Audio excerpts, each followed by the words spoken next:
Comment se motiver à écrire? Est-ce que ça vous est déjà arrivé de vous asseoir, de commencer à lancer votre playlist d'écriture, d'ouvrir le document, le manuscrit de votre roman, de le regarder pendant 3 minutes et dire « Oh, non », mettre les doigts sur le clavier et puis partir faire autre chose. Ça m'arrive très souvent, mais de moins en moins parce que j'ai appris à dompter ces baisses de motivation.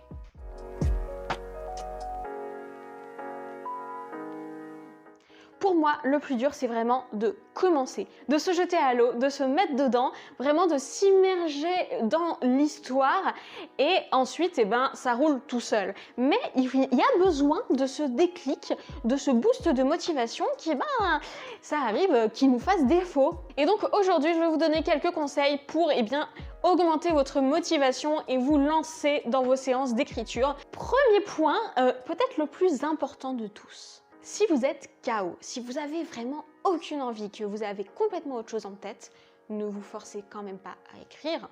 Moi, je ne le fais pas quand j'ai vraiment aucune envie, je me repose. Je vous conseillerais vraiment pas de transformer l'écriture en un devoir incontournable. Si vous écrivez seulement parce que vous êtes bien sous l'effet de la contrainte et de l'autodiscipline, ça veut dire que vous écrivez plus par plaisir. Et c'est sûr que vous n'allez pas de toute façon être productif à long terme dans une activité qui ne vous donne pas de plaisir. Et de toute façon, quel est l'intérêt? Pourquoi écrire si ça ne vous donne plus de joie? N'oubliez pas que le plaisir d'écrire, c'est votre source numéro 1 de motivation. Cultivez-le, ce plaisir.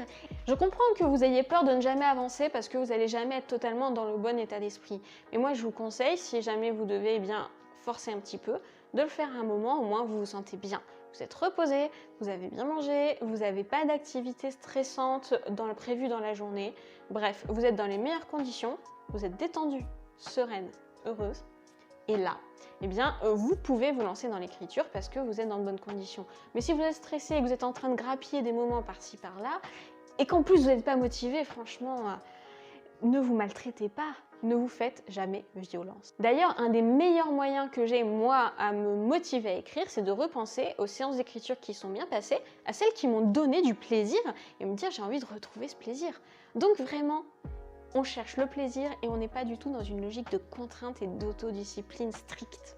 Je trouve que, ce qui est bien, c'est de se plonger dans l'ambiance. Et pour ça, une première méthode la plus simple, c'est de relire soit le dernier chapitre qu'on a écrit, soit un passage qu'on apprécie beaucoup. Ça peut être aussi de revenir sur le plan ou sur ses notes préparatoires et de s'intéresser à un passage qu'on va bientôt écrire si on avance suffisamment et qu'on a particulièrement envie de mettre sur le papier. Le fait de penser au plaisir qu'on va avoir à écrire, ça motive évidemment. Mais plus largement, il y a d'autres méthodes qui permettent de se motiver, de se mettre dans l'état d'esprit favorable à l'écriture du roman. La première, c'est de faire ce qu'on appelle sur internet des esthétiques, c'est-à-dire de rechercher des images qui correspondent à l'esthétique qu'on associe à notre texte. Moi par exemple, ça va être des images qui vont illustrer des scènes du roman, qui vont incarner les personnages ou qui transmettent un petit peu l'ambiance que j'ai en tête. C'est très sympa de le faire sur Pinterest parce qu'il y a plein de très jolies images. Moi ce que je fais d'ailleurs, c'est que quels que soient mes mots-clés de recherche, je rajoute esthétique à la fin. Et puis si je trouve pas exactement ce que je veux dès le départ, je vais cliquer sur l'image qui est la plus proche de ce que j'aime, je clique dessus et je regarde les suggestions. En naviguant comme ça, d'image en image, de suggestion en suggestion, on trouve de quoi se faire une collection d'images qui vont être très jolies, qui vont sans doute assez bien aller ensemble et qui permettent de rendre vraiment cette atmosphère du livre.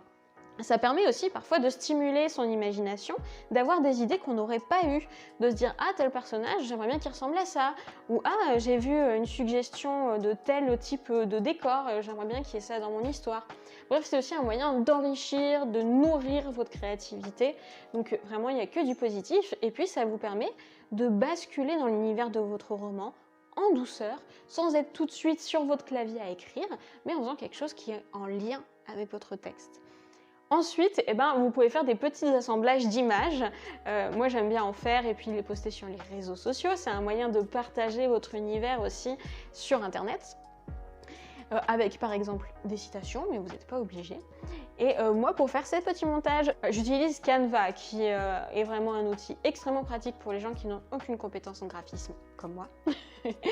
Et puis ensuite, si les images n'ont pas exactement les mêmes tonalités en termes de couleurs, j'applique le même filtre sur chaque image et ça crée un ensemble homogène.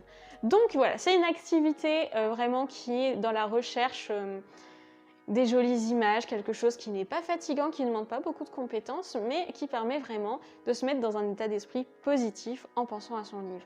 Et d'ailleurs, dans la même logique, ce que j'aime faire, c'est aussi rechercher des musiques pour remplir ma playlist d'écriture. Parce que justement, je vais naviguer plutôt là sur Deezer en cherchant des chansons qui me font penser à l'atmosphère de mon roman, à l'atmosphère des différents chapitres, des différentes scènes. Et à nouveau, je vais me plonger dans l'ambiance. D'ailleurs, j'ai trouvé une playlist qui s'appelle Dark/Soft Romance et qui me plaît plutôt bien et qui correspond complètement à l'atmosphère en fait du roman que je suis en train d'écrire en ce moment. Alors, je n'ai pas tout pris, mais je l'écoute au fur et à mesure cette playlist. Et puis, quand il y a des chansons qui me plaisent vraiment, je les renvoie dans ma playlist dédiée à mon roman. Et cette playlist dédiée à mon roman, je me suis imposée de l'écouter uniquement quand j'écris. C'est-à-dire que si je fais une pause dans l'écriture pour aller sur les réseaux sociaux, paf, je stoppe la playlist. Si je suis dans les transports en commun, je peux écouter des playlists, mais pas celles de mon roman. Et ça permet en fait de créer un truc dans mon état d'esprit où quand j'écoute cette playlist, c'est pour écrire, voilà, il y a un petit peu le rituel, mais surtout si j'ai envie d'écouter la playlist, je suis obligée d'écrire. Voilà, c'est un petit conditionnement qui est basé sur le plaisir et sur aussi toujours un côté un peu esthétique, artistique, etc. Mais ça permet de se motiver en fait, parce qu'on va commencer par chercher des petites musiques, on va les écouter et on va dire j'ai envie de me lancer dans l'écriture, de me lancer dans l'écoute de ma playlist et ce sera plus facile de se lancer. Après, évidemment, quelque chose de particulièrement efficace, c'est de changer d'environnement et de faire ce truc qui est très romantique, un petit peu associé à la vie d'auteur rêvé, c'est d'aller écrire dans des cafés. Il y a pas mal d'avantages à ça. Si vous allez dans un café où il n'y a pas de wifi, vous aurez moins de distractions. Et puis, vous y allez pour faire une activité. Donc, vous allez forcément avoir envie d'écrire un moment. Vous n'allez pas pouvoir vous dire « Ah, j'ai bu mon café, j'ai scrollé sur mon téléphone, maintenant je rentre à la maison et puis tant pis, j'ai pas écrit. » Non, là vous avez fait le chemin. Vous êtes installé, vous avez payé, vous avez pris votre ordinateur ou votre carnet, c'est pour écrire. Vous allez forcément écrire quelque chose.